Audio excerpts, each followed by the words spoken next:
had a couple Red Bulls. You ever had a Red Bull? I never had a Red Bull before, but I had a Red Bull last night. I really like Red Bull.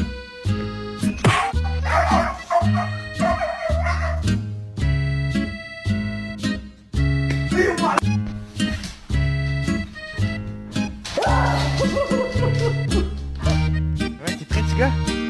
Woohoo! Whoa. How men talk to dogs. Hey, buddy, you good boy. How women talk to dogs.